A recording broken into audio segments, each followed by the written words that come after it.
Dəmir tikanı dəmirotu çoban çökərtən kimi müxtəlif adlarla tanınır. Latınca adı Tribulus terrestrisdir.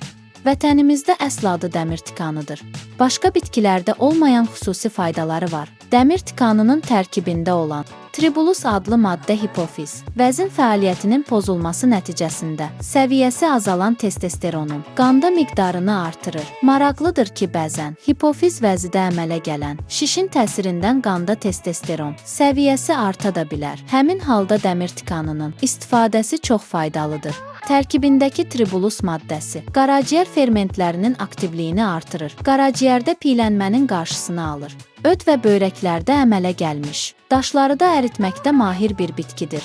Həqiqətən də dəmir tikanının təsir xüsusiyyətləri heç bir bitkiyə bənzəməyən qeyri-adi bitkidir. Kişilərdə cinsi istəyi və cinsiyyət üzvünün sərtliyini artırır.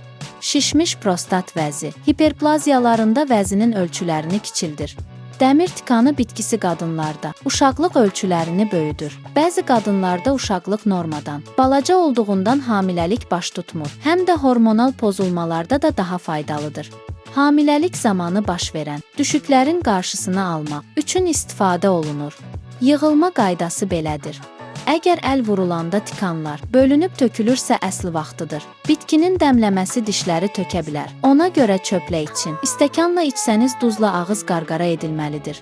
Öd və ya böyrəklərdə böyük, həcmdə daş varsa ehtiyatlı olun. Tərkibində alkaloidlər çox olduğundan gündə yalnız bir dəfə, 1 çay qaşığı bir stəkanda və ya 2 çay qaşığı bir termosda dəmlənib içilməsi məsləhətdir. Kurs müalicəsi 30-60 gündür. Artıq qəbulu zəhərlənmə verə bilər. Faydalı məlumatlar üçün mənim kanalıma abunə olub, bəyənməyi unutmayın. Bu videoda bu qədər. İzlədiyiniz üçün təşəkkürlər.